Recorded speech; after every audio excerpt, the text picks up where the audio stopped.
Hello and welcome to another episode of the Building Our World podcast. Today we are live from Berlin with Philipp Buschmann, the CEO and co-founder of AAZZUR. Now AAZZUR was started back in 2017 and are bringing the next innovation wave after challenger banking. This episode was quite a journey because AAZZUR is Philipp's fifth company, having started his first company way back in 2005. In the first part of this chat, we cover his current business model and the state of FinTech. Then we move on to some incredible stories from his own entrepreneurial journey. And in the final third, he gives some great advice valuable for anyone who is looking to build on a particular business idea. He tells a fascinating story, and it was one I thoroughly enjoyed, and I hope you enjoy it as much as I did. Now, let's get started.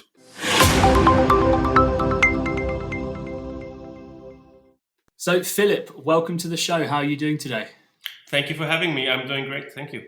So you're actually the first person on this series who has had multiple ventures and successful exits as well. So it's sometimes difficult to know where to start, but we've got to start somewhere. Mm-hmm. So what it'd be great to do is to introduce yourself, what you do at the moment, and also what your current venture does and where you're up to as a business. Absolutely. I'm one of the co-founders at AAZZUR, and AAZZUR solves the problem that fintechs have when they want to build challenger banks, or the problem that banks may have if they are looking at monetizing their customer data. And really what we have on a technological perspective is a platform that connects to banks, it connects to fintechs, it connects to insurance. And there is no product out there where these different things are connected at one place.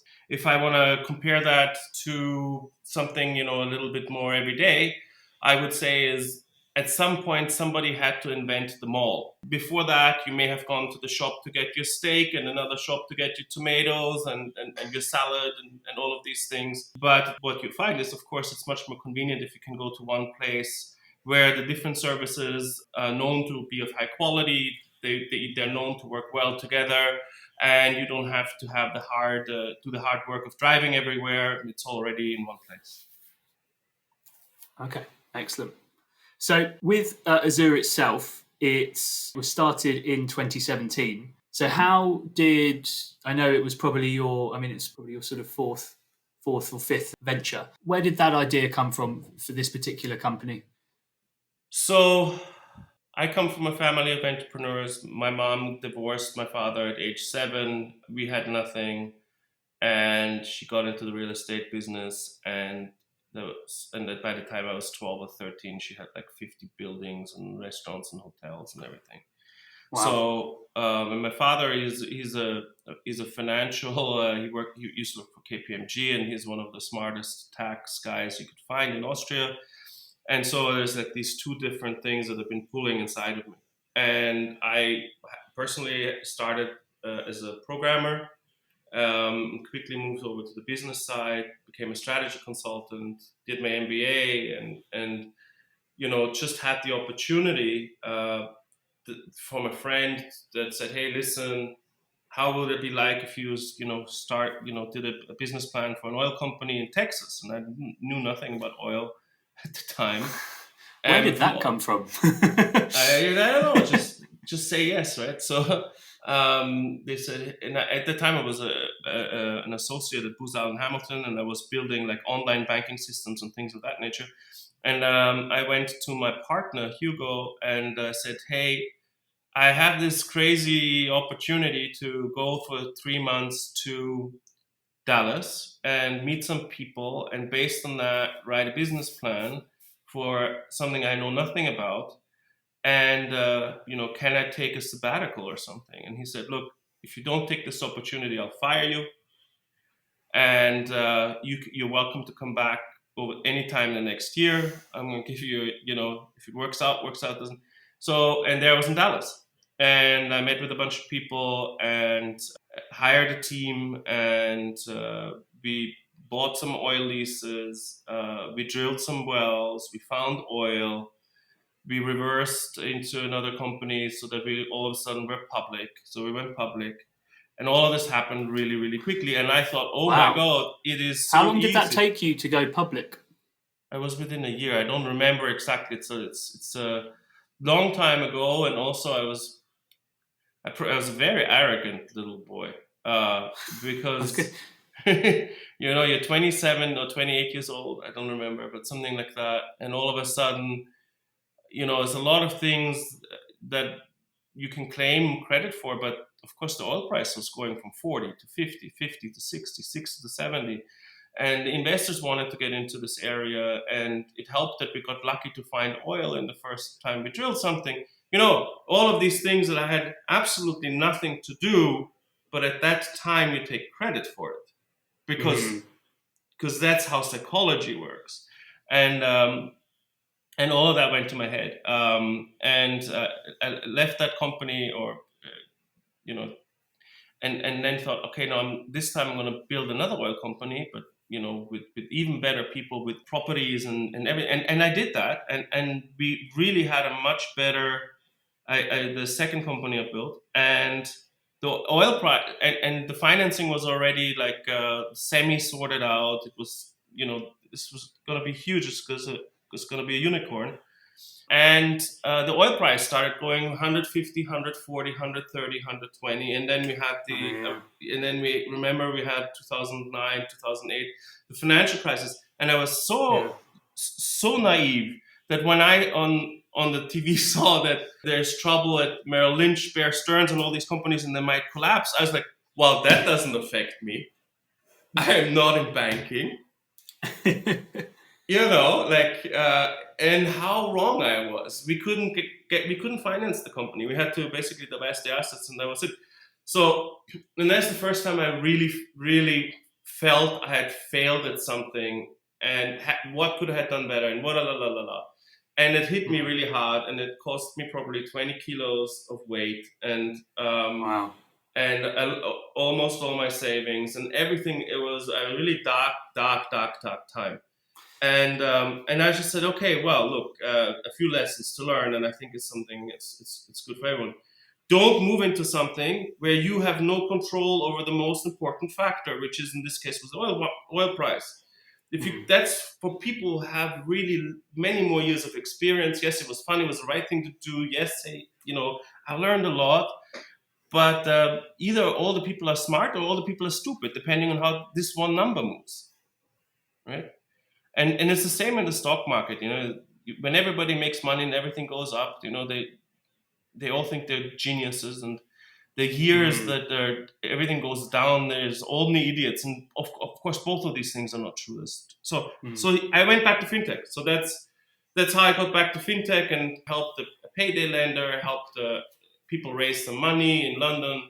Worked for a billionaire for a while on his pet projects, and then we wanted to build another guy from business school called me up and said, hey, why don't we build a challenger bank? It's before N26. Why don't we build challenger bank? The word challenger bank didn't exist. Why don't we build a bank for Europeans like you and me that are, all over in different countries? Like, you can't get a bank account when you move to a new country. Without a bank account, you can't get a flat. Without a flat, you can't get a job. Without like this all catch-22. And we did that for a while. We had 5 founders, and that's definitely 3 too many.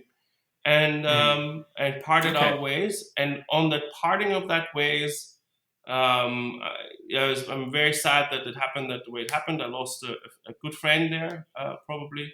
But we said, okay, some of the remaining team members sat down a couple of weeks later, said, hey, do we want to stay in this thing? Was that exciting? Are there opportunities?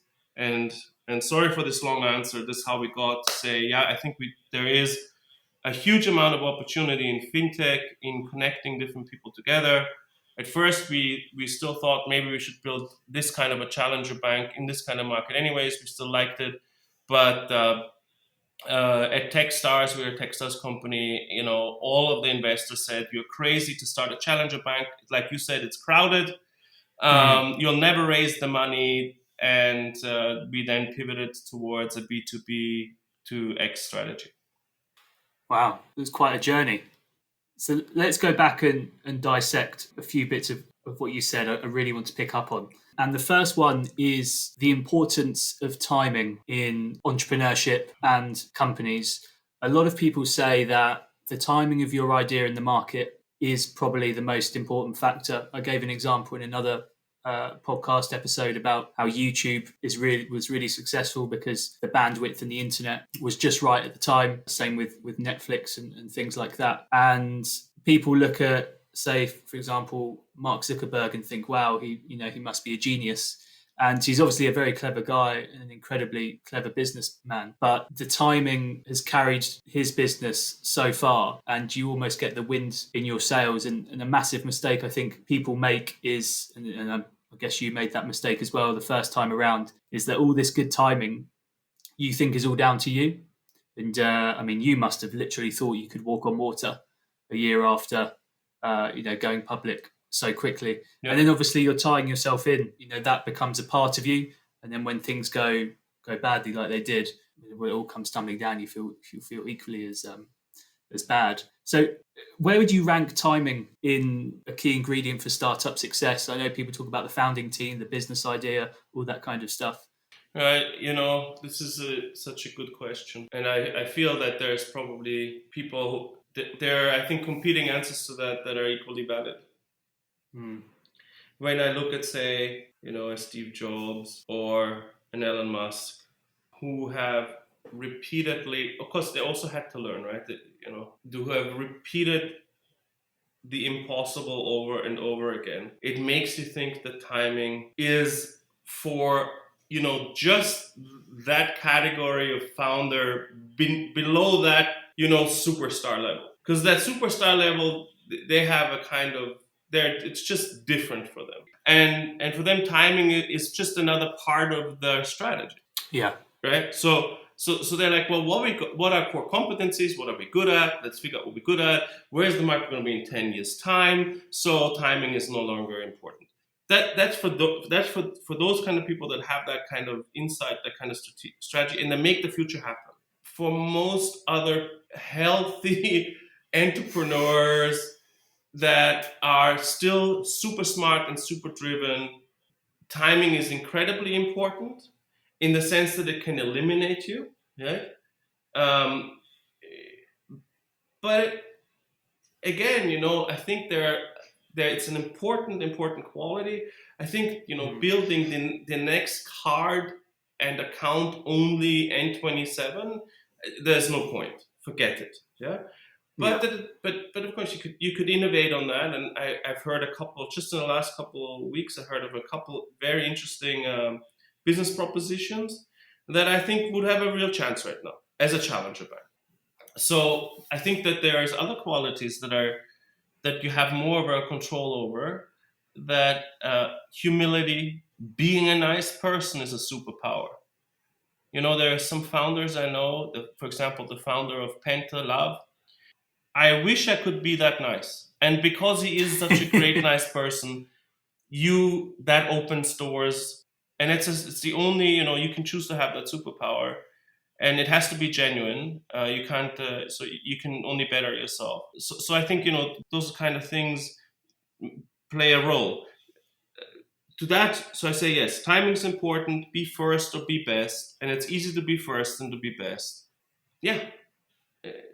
I think that it can eliminate you for sure, but timing is also just a part of a strategy, right? So that's where I'd go with that. Okay. Interesting what you say about people who think in the future. I think Jeff Bezos is an example of someone who can think decades down the line ahead of anyone else. Yeah, you see, I think it's just it's human nature. Like, I think there's some pretty easy things to say about the future that if you could build a startup about it today, it'd be very successful. There's going to be a lot of more old people, right? So that's going to have a lot of issues around it. It's going to take care of all these people. They're all going to be lonely. So all the healthcare and all of that is a trend that's going to happen. Schools are getting ever more expensive. There's a shortage of women in China. yeah, wherever you look, you can see some big societal trends. But what makes people different is that to then position the company in such a way and have the 10-year plan, and out of the 10-year plan make a 3-year plan, and out of that make the what am I doing today plan. And that is something that is very, very tough, and it's the hardest thing an entrepreneur. Everything else is nice, busy work, lots of presentations, go to this, talk to investors, hire people, la la la la la la. This is all the stuff that's nice and it's easy and keeps us busy. But the other thing is, like, I try to describe it to some team members and ask me what I do. Is a part of what Martin and I do, Martin, my co-founder, is it's like you take a football and there's a car that's behind you that's driving with the window open, and you know it's going to pass by you, and you're just going to take that ball and wait at the right moment and you're going to throw it. Yeah. But you're not looking, because you're looking on hiring and you're looking on all the other things, right? You're not looking, you're just passing it this way, hoping that, a few seconds later that ball will actually hit the car, or even better, get into the window. And first of all, you don't know where the car is. You don't know if it's the right football. You hope the window is open, and at the whole time you're not looking. So as a luck component, and being ready for that luck, and all of that, for sure. If there was a league of entrepreneurs, where would you put yourself? I don't know. I don't think I'm all that, like, you can look at I could look at, we're a Techstars company. They only take 2% or 1% of the founders. We're a plug and play company. They only take 1 in, like, whatever, 100. We're at F10, 10 out of 300. So, they're taking smart teams and smart ideas in. So I'm definitely know founders, and I feel myself very comfortable around founders, but I'm in awe of some of my peers that do amazing work with such compassion and love and drive, that they humble me.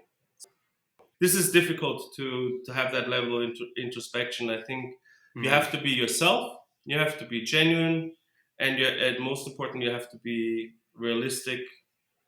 What do investors do not like? Starry-eyed founders. They like to have founders that have a realistic thing of where they're at, and what the obstacles are that are in front of us, and how we're going to look at that, and how we hope to solve these problems. And money is only a yardstick and a way to make things happen.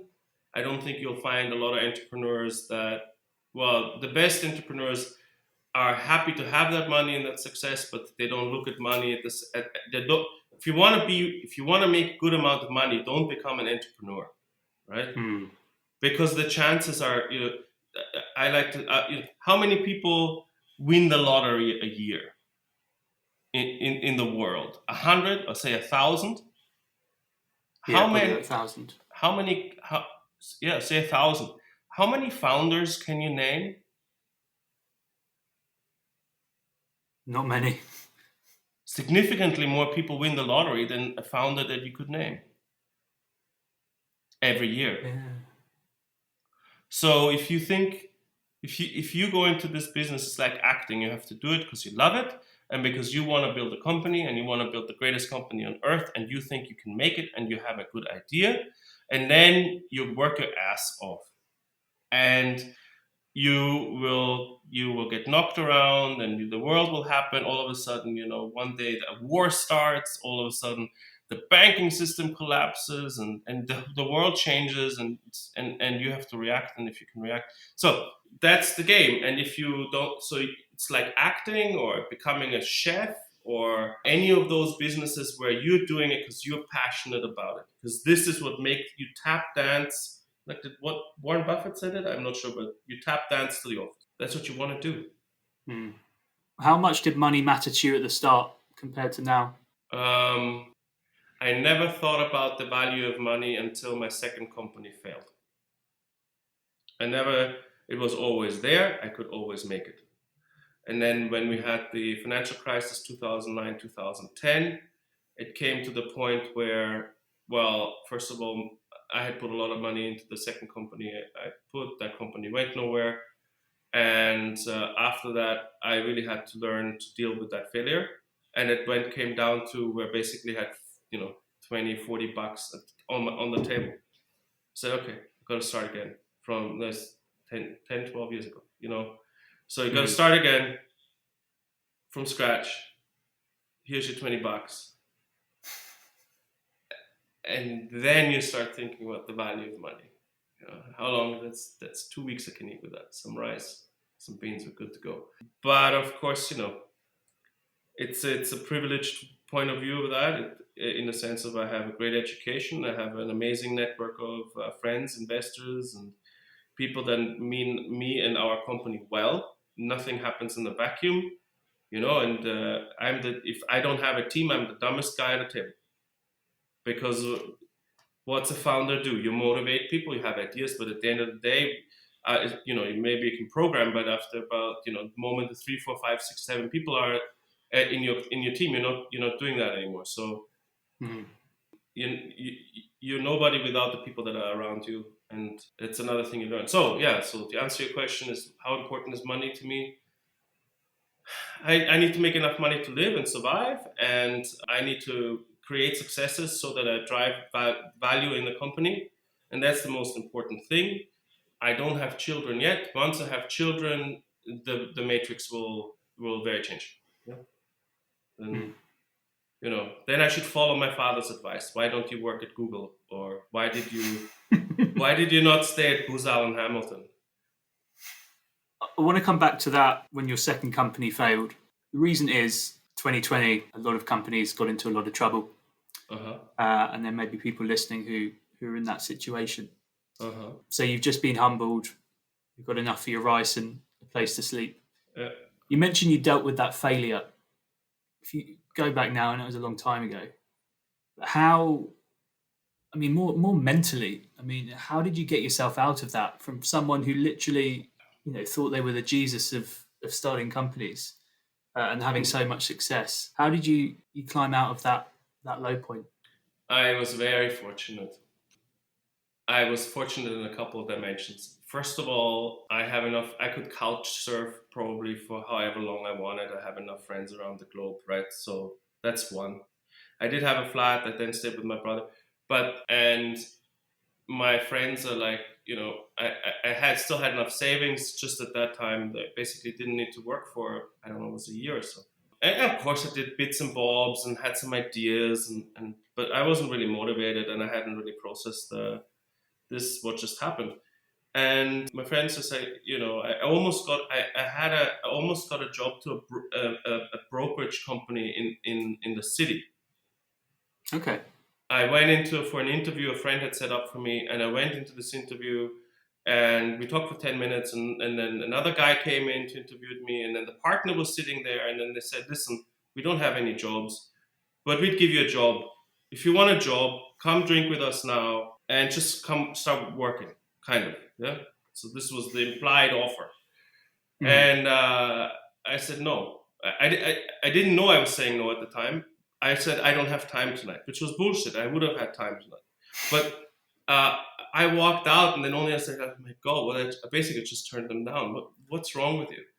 But I wasn't ready for that kind of thing at that time. And so somebody said, I have an ex-girlfriend. She knows this guy you need to meet. He has helped Olympians, lawyers, all kinds of people figure out what they want to do in their life. He has a place in Costa Rica. Go visit the guy. And I went to go visit the guy, and I stayed for 6 months and volunteered to work for him, and got a whole new way of looking at life through the eyes of helping others. And we had everything from somebody who won silver medal at the Olympics and didn't know anymore who they were, because they were done at 25, 26, and imagine an Olympian, right? You start when you're a kid, you get trained, you do Olympics, and you do Olympics again, you don't get gold or whatever else, but you're up in there in this thing, and then you're too old at 25. Your entire identity is kaput, right? Yeah. Yeah. So that's somebody we had. We had somebody who basically had three personalities. We had all kinds of I would say not damaged, but lost people. Yeah, and I was lost, and I learned a lot about what it is that drives human behavior by watching myself and watching other people and volunteering for 6 months. And then after 6 months, it's like, if I stay here any longer, I'm gonna become nice. So I ran away.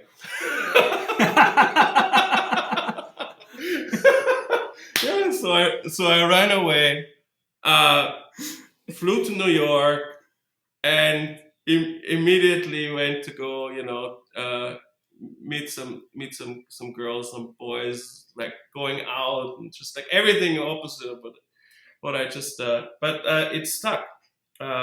It stuck, and so I had this new view on life. And the first thing I did is I went to my mom, who has a bed and breakfast. So and I wanted to and she thinks she's happy. I think it's debatable, but I immediately wanted to teach her, which is, of course, the moment you find something new, you want to help the people that you love the most. So you try to do that, and of course, that failed miserably.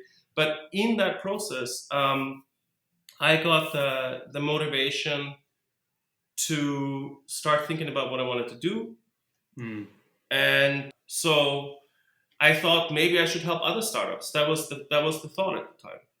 Maybe I should because now I had two startups. One was succeeded in a way, one failed in a way, and so I said, okay, well now let me. The problem at the time, the conclusion I came to is the problem is that you should never work only on one startup. That is the wrong conclusion, but that's what I thought. So what I thought is I'll start a consulting company, and I'll consult multiple startups, and I'll spread my risk around.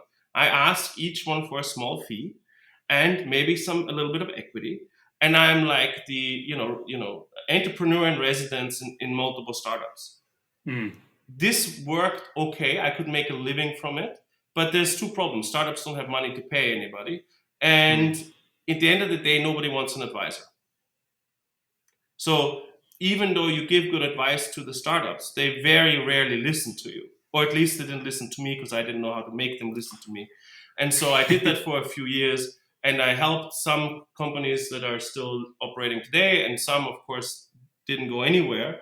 But so I did that for a few years, and through that work, staying busy, getting out there, talking to people again, I knew that I had something to offer, and so I pulled myself out.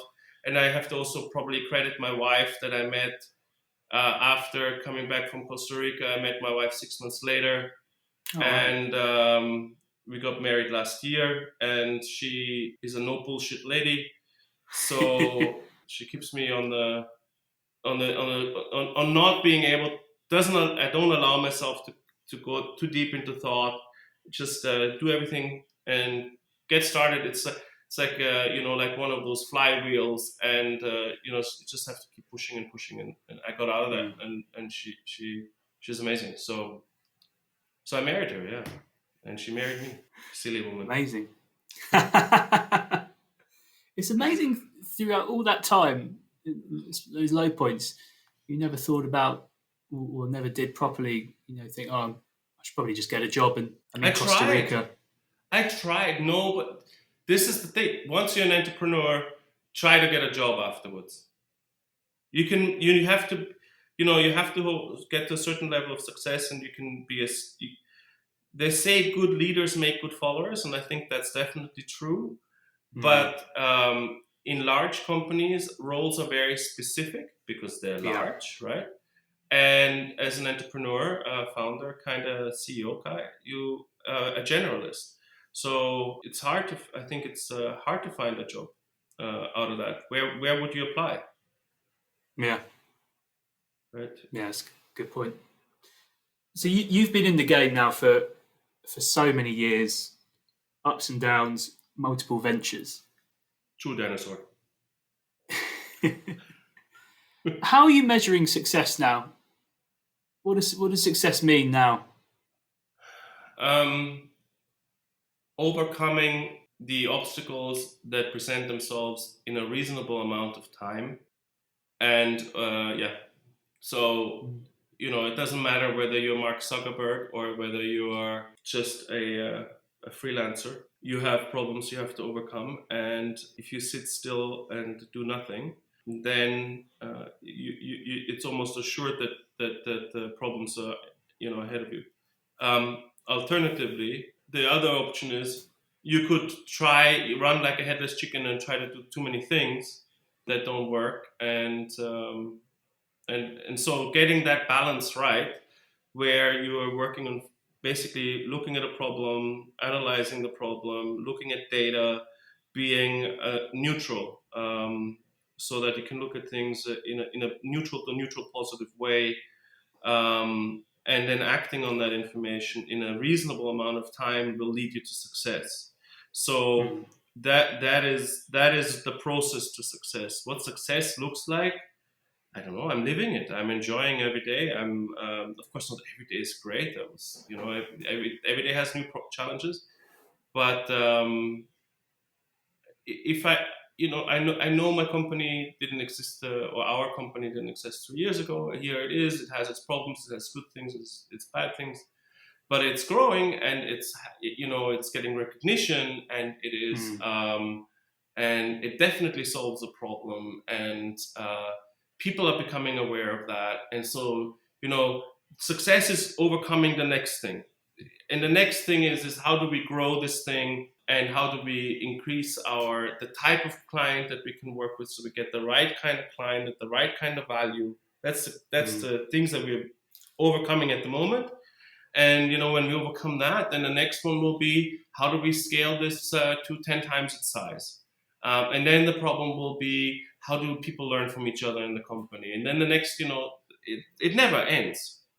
So as long as the problems are out there and not in here, and as long as you can have a path forward, that's success. And of course, you will see the money will look. Back to this one point. Sorry, I know I talk a lot, but it's brilliant. Let's talk about one of my core things. I've always wanted to make money, obviously. Otherwise, probably would have a really wonderful life as a librarian. And there's nothing really wonderful because it's, what you're doing. You can help people every day, in probably a beautiful building. It's a wonderful job.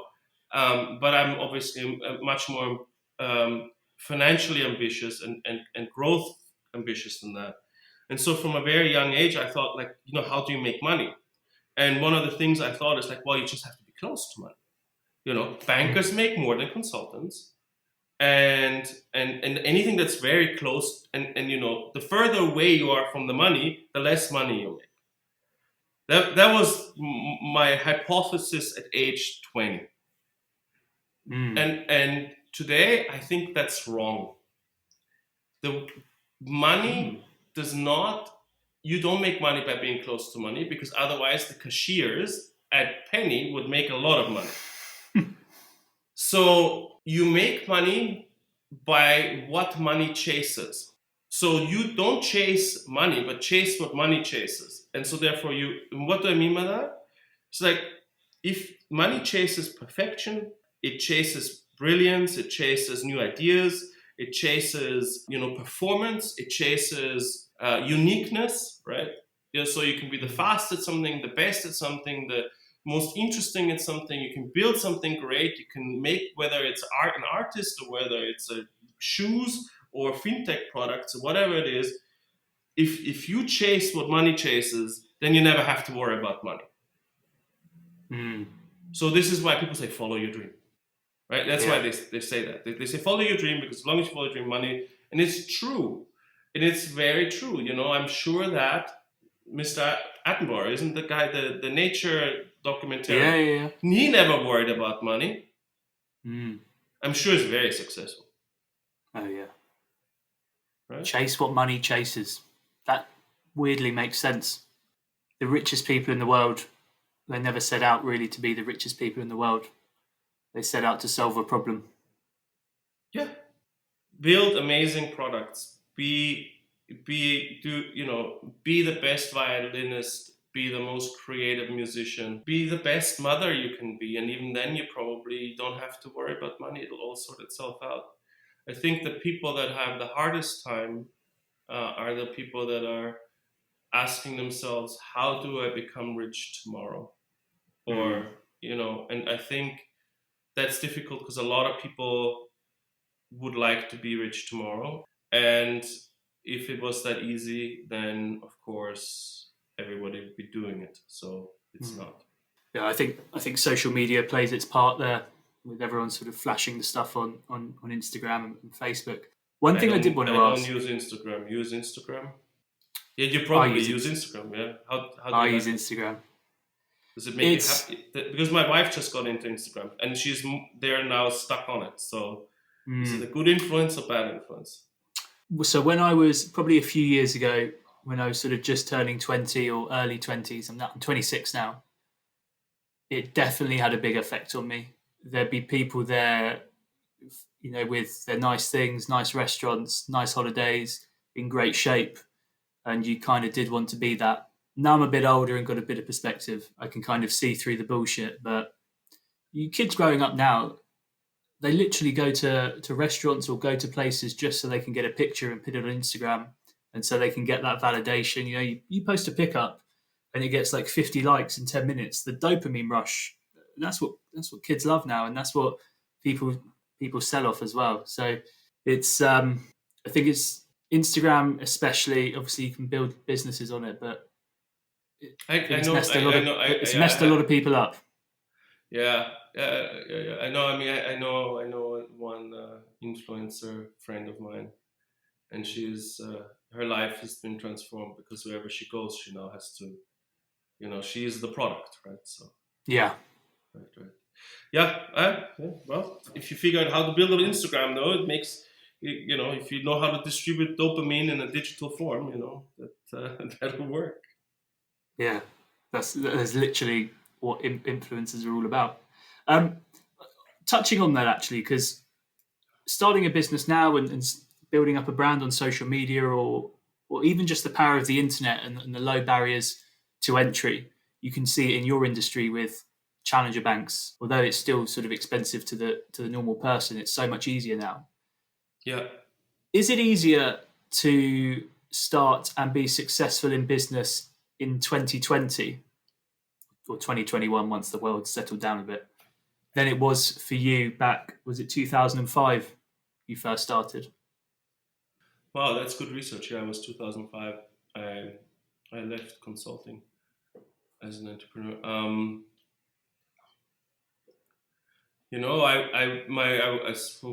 I don't know. I was gonna say yes, of course. All the tools are there, right? That's my first. My first thing was like, well, yeah. What's stopping you today? There's the venture capital world that's edging to give you money as long as you have traction, and a team, and then you have all the accelerators that can help you, the incubators that can help you, all the books that have been written from marketing. All of that's here, right? And then at the same time, because the barrier is so much lower and so many more people are doing it individually, I think it's not. I don't know. I don't think it's easier. I think if you look back into a parent's generation for a minute, this Wirtschaftswunder that has happened here between 1950 and say 2010, you could, as long as you did a relatively good job and you opened your store or whatever you did, you had a relatively good, I think, better chances in that way. I think that because of also all the giants, and that can buy your company or outbid you or outperform you or undersell you. There's great competitive nature. There's a lot of sharks out there that have an easier way of finding you today than they ever did. So I think it's easier to get started and it's harder to succeed. Let me settle on that. Yeah. You're probably onto something there. What do you think about this venture capital? And I know you probably know a lot of VCs and investors and things like that. So You mentioned our parents' generation. Yeah. No one was going to the local grocery store owner and giving them, 100,000 euros to get started and buy their first bananas. Now, raising money and funding rounds are so celebrated. You get your article on TechCrunch and you get great publicity. Yeah. Do you feel like we've lost that urge for profitability and making money rather than just raising it? Oh, that's a very good question. Look, investing is difficult. It's a hard.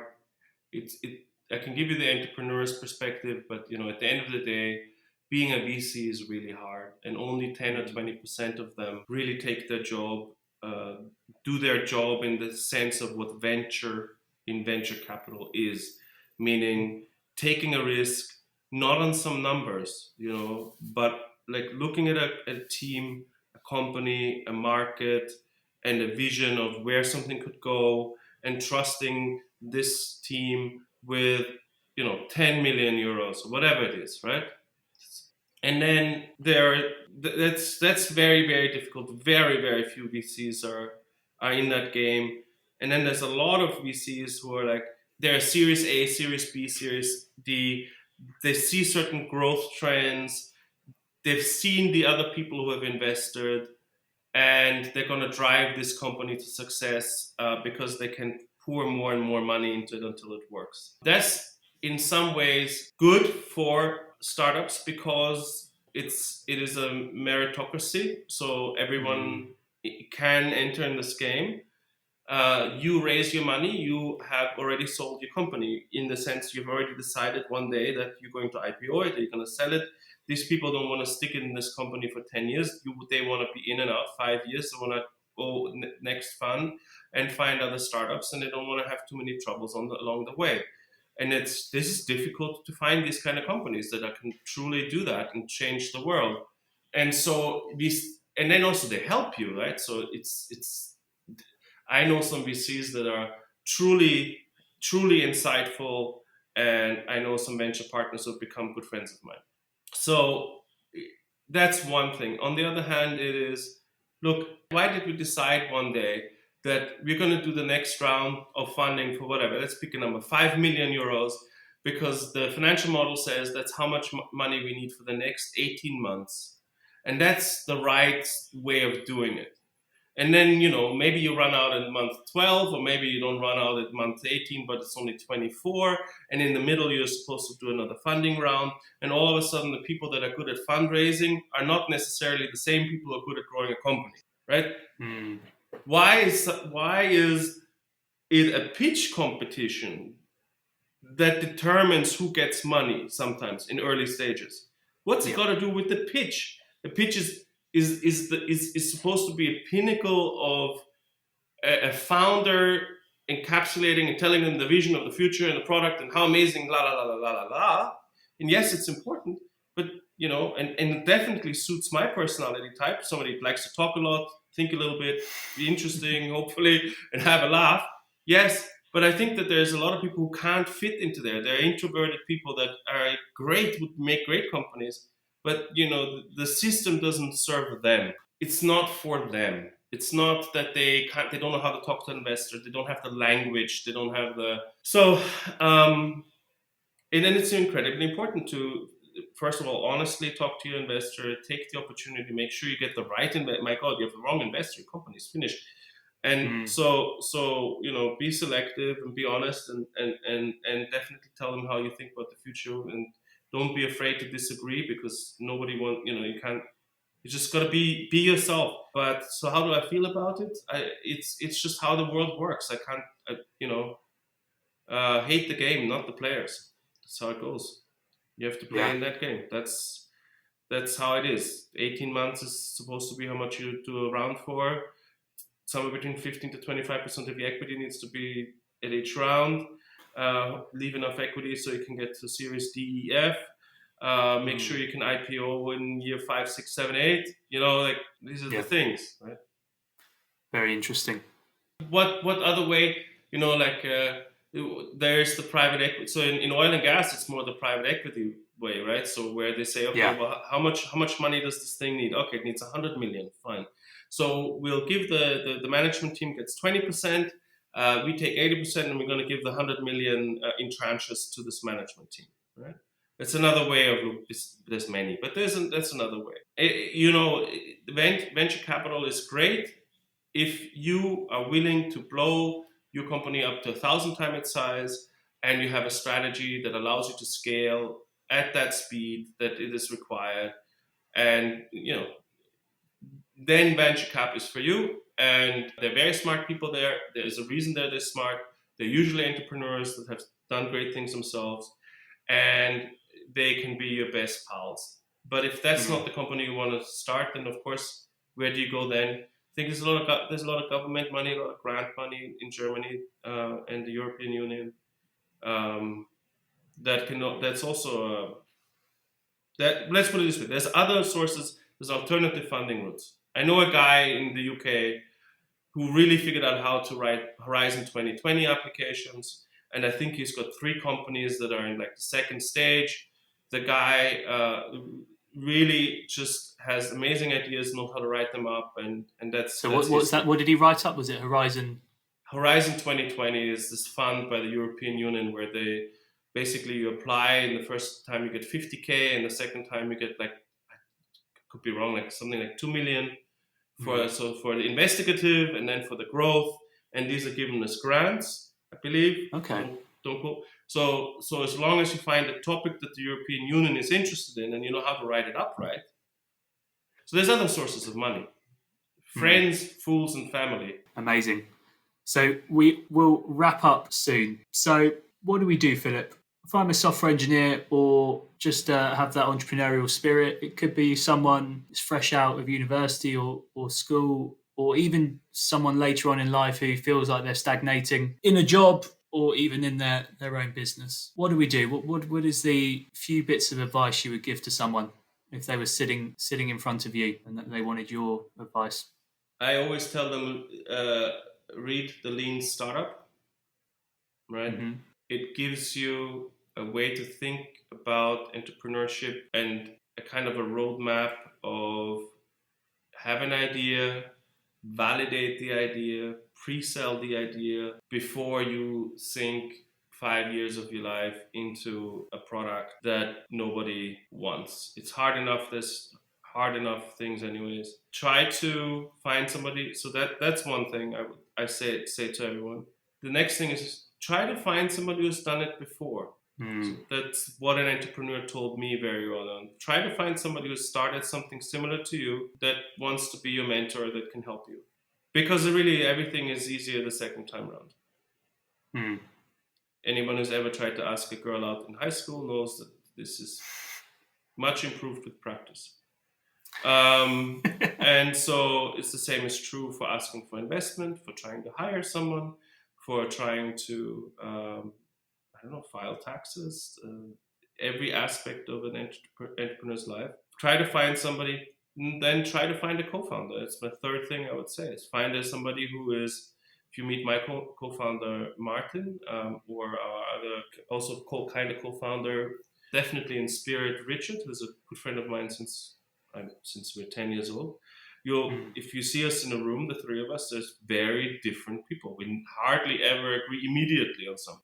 And be aware that there's a reason different people, they're not just having this opinion because, well, if you have the right co-founders, because they want to be, win an argument.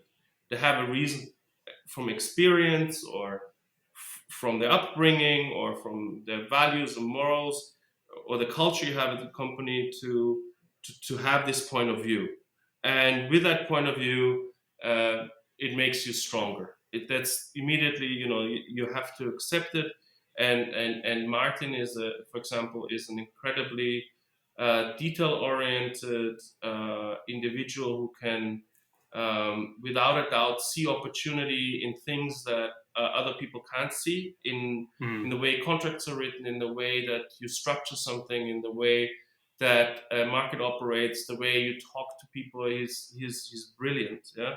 And Richard has a way of dealing with information in the technology realm where he is basically constantly knows how to package information to who needs to hear it in what way, so that the developers can develop without being constantly interfered with by management, which is a good way to fuck up things really fast. Just change direction every 5 minutes. So read the Lean Startup. It's a good place to start. Try to find somebody who's done it before, and don't try to do everything yourself. Also, in that same vein, and have a co-founder. Find a co-founding team, and never be more than 2 or 3 co-founders. Really, don't do it. Why? You're not going to get 5 people. You're not going to get 5 people to agree on where a company should go over 5 years.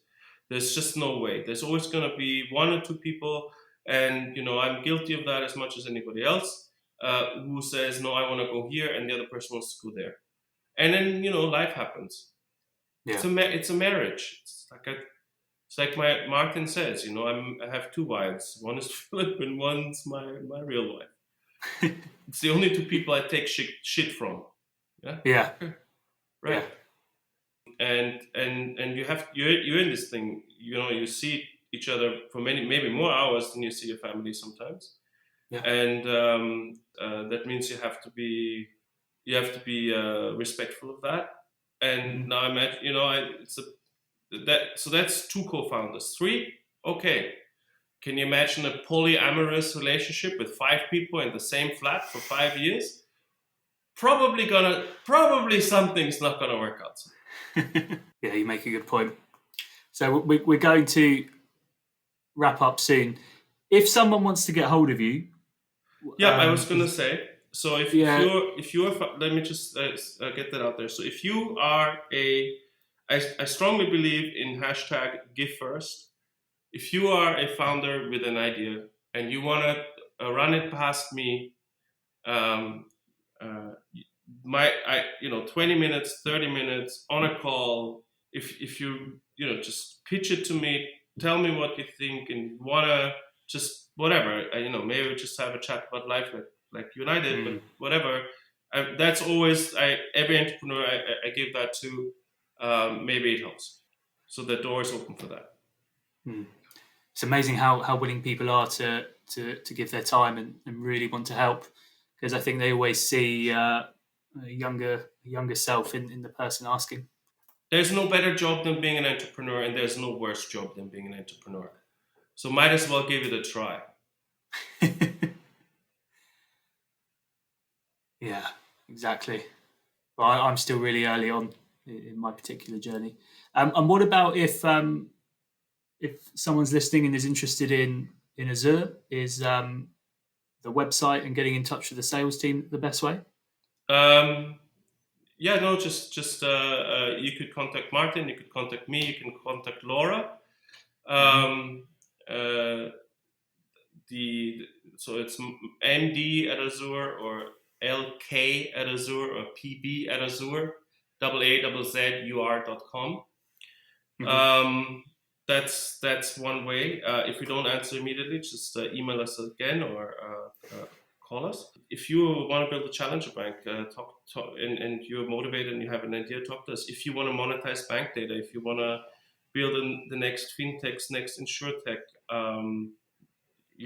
more than willing to hear, and also to connect you to people. It is a small family. We all know each other and we try to support each other, much like actors. Yeah, you made that comparison a few times. Yeah, because I think the chances are the same, right? Like we all know the same 50 actors, right? And then there's maybe another 1,000 actors that are, can do the job as a living, or maybe 10,000. I don't know what the numbers are, but it's like that you've never heard of, or that you and we all know how hard it is, and the chance that you'll get, be in the right sitcom at the right time that turns into Friends, can happen for everyone. So we love people. I like nothing more than, well, I'll be a little jelly, but if somebody has a unicorn and I helped you along the way, I hope that you remember me one day. That's all. Well, Philipp, it's been a journey and you've been on an incredible one, and I think you'll be around for a long time, and excited to see how your current business develops. Thank you so much for your time. I've learned so much from it, and hopefully others will too. Well, thank you for the opportunity, Alex. I really appreciate diving deep, and hopefully it motivated somebody to get started or to think about it. And we're always here to help.